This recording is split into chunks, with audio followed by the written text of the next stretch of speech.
تو ہمارے سارے پکوڑے والوں کو شوق چڑھا ہوا رمضان آئے پکوڑے وکن گے، سموسے والے آندے پہ رمضان آوے سموسے وکن گے، جتیاں والے آندے پہ عید آوے جتیاں وکن گیا۔ وہ کسی کو یہ شوق ہی نہیں کہ بخشش ہوگی، اللہ راضی ہوگا، جنت ملے گی، اللہ کی محبت میں بھوک لگے گی، اللہ کے عشق میں پیاس لگے گی۔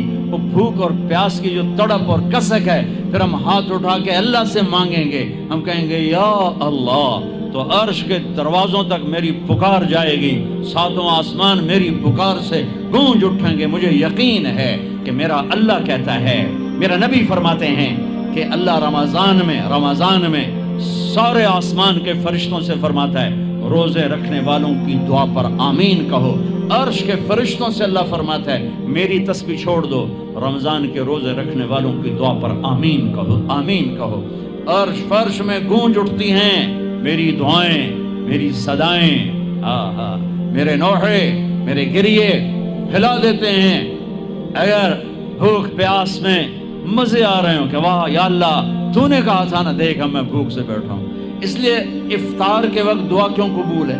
افطار کے وقت کھانا سامنے ہے، پانی سامنے ہے، اور آواز کان لگے ہوئے ہیں سائرن کی آواز پر، تو اللہ کہتا ہے یہ فرشتہ، یہ میرے بندے، کھانا بھی سامنے ہے، پانی بھی سامنے، یہ کیوں نہیں کھا رہے، یہ کیوں نہیں پی رہے؟ بولو یا اللہ تیری محبت، میری محبت، چلو تم گواہ رہو، میں نے معافی، چل میرا بندہ مانگ، کھانے سے پہلے مانگ۔ وہ وقت مانگنے کا ہوتا ہے، پکوڑے کھانے کا نہیں ہوتا، سموسے دکھانے کا نہیں ہوتا۔ سموسے، پکوڑے، کچوریاں، سیون اپ، جام شیری، روح افزا، 500 چیزاں تو اندر پا لیندے ہو، سارے روزے دی تباہی پھیر کے رکھ دیتے۔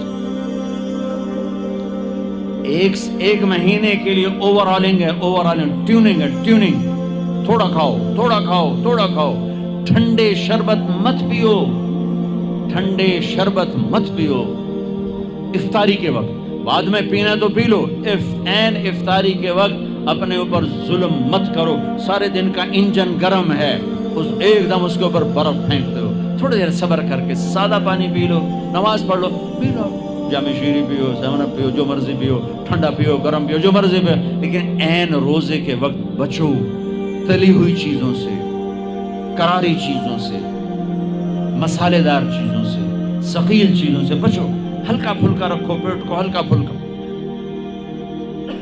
تاکہ روزے کا مقصد حاصل ہو کہ جسم پاک ہو، خلاصتوں سے، گندگیوں سے پاک ہو، صاف ہو۔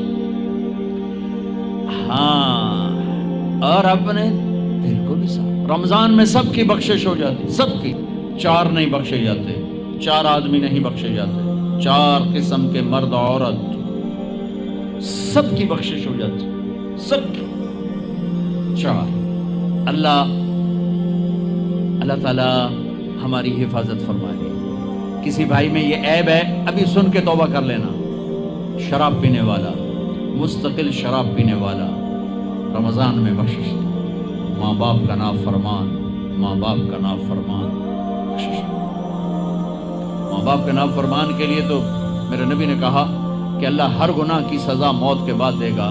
ماں باپ کے نافرمان کو یہیں سے شروع کرے گا اور آگے تک لے کے جائے گا، یہاں بھی سزا دے گا اور آگے بھی سزا دے گا۔ صرف ایک گناہ دنیا میں ایسا ہے، کفر شرک کی سزا بھی موت کے بعد، زنا، شراب، جوے کی سزا سود کی موت کے بعد ہے۔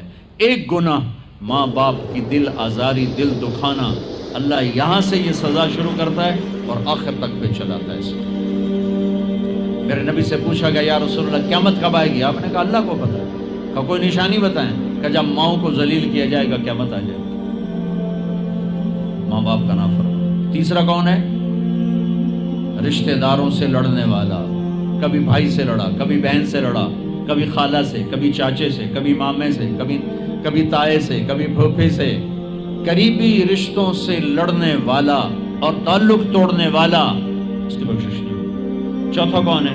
کینہ رکھنے والا، کینہ، شحن، ایک ہوتا ہے بغض، ایک ہوتا ہے کینہ، شحن، بغض، شحن۔ بغض کیا ہے؟ بغض کیا ہے؟ کہ مجھے انصر بھائی سے نفرت ہے، یہ بغض۔ اور کینہ کیا ہے؟ کہ میں ان کو نقصان پہنچانا چاہتا ہوں، نفرت کے ساتھ ان کے ٹانگیں کھینچنا چاہتا ہوں، اس کو کینہ کہتے ہیں۔ تو یہ 4 برائیاں معاف نہیں ہیں. ہاں کوئی توبہ کرے تو سب معاف ہو گیا، سب معاف ہو گیا، سب معاف ہو گیا. تو اللہ نے ہمیں رمضان کا مہینہ دیا ہے، جہنم کے دروازے بند ہو جائیں گے، جنت کے دروازے کھل جائیں گے، فرض 70 فرض کے برابر ہو جائے گا، نفل فرضوں کے برابر ہو جائے گا. تراویح کے ہر سجدے پر 1500 نیکی لکھی جائے گی، ہر سجدے پر 1500 نیکی لکھی جائے گی. 20 رکعت 40 سجدے 60,000 روزانہ. یہ تمہارے کلب پٹھا جا نہ ہے کی نہ ہے میں نے حالی تھی نہیں سر لگی ہے جب تسی یہاں دیکھی. چلو جڑا بھی نہ ہے ٹھیک. یہ بہت بڑا کلب مجھے نظر آیا. یہ یہاں باہر ایک چھوٹا سا پرچہ لگا دیں کہ جو یہاں آ کے تراویح پڑھے گا ہر سجدے پر اس کو 150 روپیہ دے. 150 چھوٹو 15 روپے دیے جائیں. ہر سجدے پہ 15 روپے دیا. ایتھے ویکھا جی لڑائیاں کیویں ہوندیاں. اے سارے پوترے دادیاں نو چاہتے لے آون گے، دوترے نانیاں نو چاہتے نانی ٹر اج تراویح تینوں پڑھاون. دادے نانیاں نو پوچھدا کوئی نہیں، انہاں دی عید ہو جاونی. تسی ایتھے اعلان کر کے لکھ دیو بھئی جڑا ایتھے آوے گا انہوں اسی فی سجدہ 15 روپے دیواں گے. ایتھے پھر چھوٹے ویکھا جے کیویں چلدے. او میرے نبی، میرے محبوب، میرے پیارے اور میرے اللہ کے پیارے دلارے راج دلارے، وہ کہہ رہے ہیں وہ میری امت 1 گھنٹہ لگا لو، 1 گھنٹہ 40 سجدے، ہر سجدے پہ 1500 نیکی، 60,000 نیکیاں. اور ہر سجدے پر جنت میں ایک سرخ یاقوت کا محل، اور ہر سجدے پر جنت میں ایک درخت جس کے نیچے 100 سال گھوڑا دوڑ سکتا ہے. اتنے تھوڑے وقت میں اتنی کمائی. اب 8 تراویح پڑھ کے آدھی مسجد خالی جا رہے. کتھے جا رہے ہو؟ کی کرن جا رہے ہو؟ کوئی کام نہیں. 8 پڑھ کے جوتا اٹھا کے جا رہے ہیں. اے بھائی پڑھ دو، سال کے بعد آیا ہے موقع اللہ سے لینے کا. اور ہر سجدے پر یہ کچھ اللہ دے رہا ہے. اور پھر جب آخری رات ہوتی تو اللہ فرماتے ہیں میرے فرشتوں، میرے بندوں کی رات کی تراویح اور دن کا روزہ، اس کے بدلے میں نے ان کے پچھلے سارے گناہ معاف کر دیے. اور آسمان پہ ایک فرشتہ اعلان کرتا ہے یا باغ الخیر ابشر و اقبل، اے بھلائی کے چاہنے والے آگے بڑھ خوشخبری ہو، اور اے برائی کے کرنے والے بس کر اور واپس ہو. اور اللہ کا عرش مستقل پہلے آسمان پہ آ جاتا ہے. عرفات کے دن صرف عرفہ کے دن پہلے آسمان پر، لیکن رمضان میں پورا رمضان عرش پہلے آسمان پر. اور میرے اللہ کہلا ہے کوئی بخشش چاہنے والا، ہے کوئی توبہ کرنے والا، ہے کوئی رزق لینے والا، ہے کوئی سوال کرنے والا، ہے کوئی دنیا اور آخرت کی حاجت لینے والا، ہے کوئی مانگنے والا. ہر وقت اللہ کی طرف سے اعلان ہوتا ہے اس مہینے کو بناؤ، دنیا کماؤ، حلال کمانا کوئی، میں تو ویسے مذاقن کہہ رہا ہوں، ہر ایک دنیا کمانا کوئی منع تھوڑا ہی، حلال کمانا کوئی منع تھوڑا ہی ہے. لیکن ایسی کمائی میں نہ لگو کہ روزے پہ زد پڑے، تراویح پہ زد پڑے، تلاوت پہ زد پڑے.